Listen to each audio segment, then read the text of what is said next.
Le projet d'Audi en Formule 1 n'a pas encore commencé, qu'il suscite déjà beaucoup de questionnements.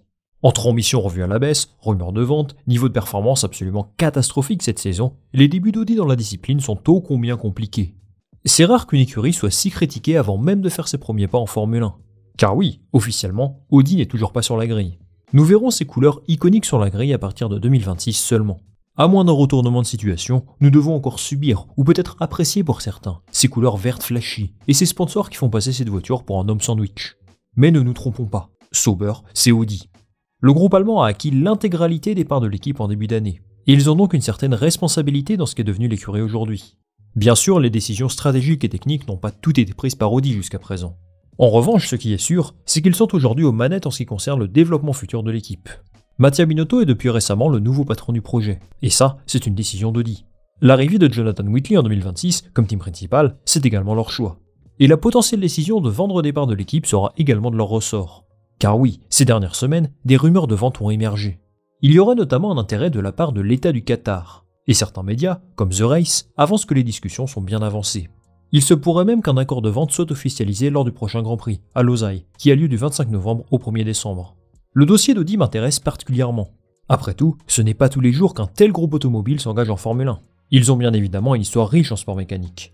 Mais ces rumeurs de vente à l'État du Qatar soulèvent des questions quant à leurs ambitions. Alors avant de parler en détail de l'offre du Qatar, j'aimerais revenir sur les rumeurs de vente qui entourent l'équipe depuis un petit moment finalement. Il y a exactement un an, j'ai publié une vidéo que j'ai intitulée, je crois, « Audi proche de quitter la F1 avant même d'y entrer ». À l'époque, plusieurs médias faisaient état d'un certain désintérêt de la marque quant à sa participation en Formule 1. Et il y avait deux raisons principales qui expliquaient ça. Premièrement, des changements au niveau du management. Les personnes qui ont pris la décision de s'engager en Formule 1 ne sont plus en place aujourd'hui. Le directeur général d'Audi a changé entre-temps, et le boss désormais c'est Gernot Döllner. L'ancien patron du projet F1, Oliver Hoffmann, a été remercié lui aussi, tout comme Andreas Seidel, ce qui indique un changement dans leur feuille de route. Deuxième chose, il y a une prise de distance de la marque par rapport au sport automobile de manière générale. Alors Audi est une référence du sport auto, et jamais ils n'arrêteront leur activité à 100%. Mais c'est vrai qu'il y a eu quelques décisions pour le moins étonnantes. Par exemple, l'abandon du projet Hypercar. Et bien sûr, il y a aussi son retrait du Dakar l'an prochain, alors qu'ils ont gagné cette année avec le père Sainz. Vous le savez, le sport auto coûte beaucoup d'argent, et Audi serait disposé à faire des économies. Alors on pourrait aussi penser qu'ils font des concessions sur les autres disciplines automobiles, pour se concentrer sur leur programme de Formule 1. Les rumeurs d'abandon du projet existent, mais personnellement je ne pense pas que ça aille dans ce sens. Ils ont malgré tout dépensé beaucoup de ressources pour rejoindre la grille. Ça passe par le développement d'un groupe moteur, l'ouverture de nouvelles usines, le recrutement de plus de personnel et la mise en place de personnages bien connus du paddock. Par exemple Nico Hülkenberg du côté pilote, qui est clairement un choix d'Audi, et Mattia Binotto, qui est censé les aider à sortir la tête du seau. En somme, je pense qu'Audi sera bel et bien sur la grille en 2026. En revanche, c'est tout à fait possible que leurs ambitions soient plus légères qu'il y a quelques années. Rappelons que l'objectif de base, c'est de débarquer dans le milieu de tableau dès leur première saison. C'est possible qu'ils y arrivent, il faut être optimiste dans la vie. Mais vu le retard accumulé ces dernières saisons, les changements récents dans le management et leur niveau abominable cette année, c'est tout de même peu probable. Regardez Aston Martin par exemple, il peine en milieu de tableau malgré tous les millions dépensés. Devenir une écurie de F1 solide prend du temps, et Audi devra sans doute prendre son mal en patience. À moins qu'ils soient extrêmement costauds dans leur interprétation des règlements de 2026, et qu'ils trouvent une zone grise à exploiter. Certaines écuries ont déjà réussi ça dans le passé, et évidemment on leur souhaite la même chose. Cependant, au vu des ressources qu'ils sont disposés à investir en Formule 1, seront-ils capables sur le moyen long terme de s'établir comme une écurie compétitive, avec le potentiel pourquoi pas de gagner? C'est la question à laquelle devra répondre Audi ces prochaines années, en 2026, 2027 ou 2028. Et du coup, pour préparer l'avenir, il pourrait bien s'associer avec un partenaire de choix. Vous l'avez compris, je vous parle de l'État du Qatar. Alors l'engagement du Qatar dans le sport de manière générale n'est plus approuvé. Coupe du Monde 2022, PSG, MotoGP et depuis peu Formule 1. Comme ses voisins, c'est un pays qui utilise le sport pour rayonner. Le Qatar est présent au calendrier depuis 2021. S'il n'y a eu que 2 éditions jusqu'à présent en raison de la Coupe du Monde, eh bien ils ont signé un contrat de 10 ans avec Liberty Media. En plus de ça, il y a des accords commerciaux importants. Qatar Airways est un sponsor de la F1 et d'Alpine par exemple. Mais ce n'est pas avec Alpine qu'il pourrait s'associer ces prochaines années, mais bien avec Audi. Le média allemand Automoto und Sport, qu'on va simplifier en Amous pour vous éviter de trop écouter mon accent allemand exécrable, explique que le Qatar Investment Authority, le fonds souverain qatari, est en discussion avancée pour acquérir une part minoritaire de l'écurie. Ce ne serait pas une surprise car le Qatar possède déjà des parts dans Volkswagen et Porsche, deux marques phares bien sûr du groupe auquel appartient Audi. Et ce potentiel partenariat soulève plusieurs questions stratégiques.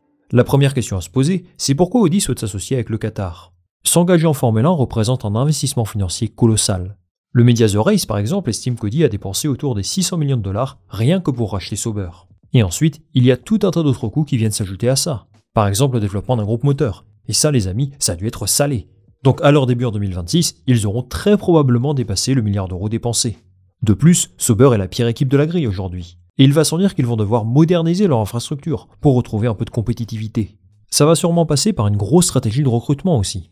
Le constat, c'est donc qu'Audi a besoin d'argent. J'ajouterai aussi que le groupe Volkswagen est en mode réduction des coûts en ce moment. Et pour que le projet Formule 1 reste viable, ils ont besoin de s'entourer de nouveaux partenaires, capables d'injecter beaucoup de cash. La présence du Qatar va agir comme une sorte d'amortisseur, au cas où ça se passe mal. Ça va permettre d'alléger la pression financière sur le groupe Volkswagen, surtout dans un contexte où un retrait du projet était clairement à l'étude. Ça peut aussi leur permettre de s'associer avec de nouveaux sponsors, avec par exemple Qatar Airways, qui est un partenaire très important pour la Formule 1. En s'associant avec le Qatar, ils vont également renforcer leur présence dans le Golfe, une région du monde particulièrement dynamique ces dernières années au niveau de l'automobile et des sports mécaniques. Grâce à cet apport financier supplémentaire, Audi va pouvoir viser plus haut, recruter des meilleurs profils, apporter des améliorations de manière plus rapide à l'usine d'Inwil, et pourquoi pas viser effectivement le milieu de tableau un peu plus vite. Pour le Qatar, c'est une opportunité stratégique majeure pour renforcer son image sur la scène internationale. Bon, clairement, ça s'inscrit dans sa stratégie de soft power, qui utilise le sport comme un levier d'influence. Être sponsor et être actionnaire d'une écurie, eh bien ce n'est pas tout à fait la même chose. Là, ils vont s'attaquer aux choses sérieuses. Et je trouve que c'est une bonne idée pour eux de s'engager avec Sauber dès maintenant. À l'heure actuelle, la valeur sportive de l'écurie est au plus bas. Donc j'imagine que l'investissement n'est pas aussi conséquent que s'ils travaillaient avec Red Bull par exemple. Ils misent sur une croissance positive du projet Audi. Et si c'est un vrai pari, eh bien ça peut être gagnant s'ils réussissent à devenir compétitifs. La valeur de l'écurie augmentera en conséquence, et ça c'est bénéfique pour eux. En somme, cela peut être un partenariat gagnant-gagnant pour les deux parties. C'est un modèle de fonctionnement assez courant en F1. Par exemple, l'Arabie Saoudite détient 20% d'Aston Martin, et le Bahreïn est également très impliqué chez McLaren depuis plusieurs années. Maintenant, est-ce que ce n'est pas là un engagement qui pourrait devenir majoritaire sur le long terme? Possible. Il n'est pas rare que des participations minoritaires évoluent avec le temps. Le Qatar pourrait commencer avec une participation relativement modeste, mais au fur et à mesure du temps, en fonction de comment évolue le projet, ils pourraient chercher à augmenter leur influence. Pour le moment, il semble que la stratégie d'Audi souhaite conserver une majorité claire. C'est en tout cas ce que nous dit la presse allemande. Et peu importe sous quelle forme ils évolueront dans le futur. Il y a un vrai chantier devant eux aujourd'hui pour retrouver un petit peu de performance. S'ils envisagent une vente ces prochaines années, il sera essentiel pour eux d'augmenter leur valeur. Et grâce à ce nouvel apport économique, ils espèrent bien que Gabriel Bortoleto et Nico Hülkenberg les aident à viser plus haut. 2025 devrait être compliqué, et 2026 malgré tout assez incertain. Il y a du boulot et on les attend au tournant. Merci les amis de rester jusqu'au bout de cette vidéo, j'espère que celle-ci vous a plu. Dites-moi en commentaire ce que vous pensez de l'arrivée du Qatar chez Audi. Est-ce que vous pensez que ça peut les aider à passer un palier? J'attends votre commentaire et je lirai ça attentivement. Avant de se quitter, je vous invite à liker cette vidéo si elle vous a plu, à la partager autour de vous et bien sûr à vous abonner pour le référencement et la visibilité. On va se retrouver très vite pour une nouvelle vidéo. Salut, à la prochaine.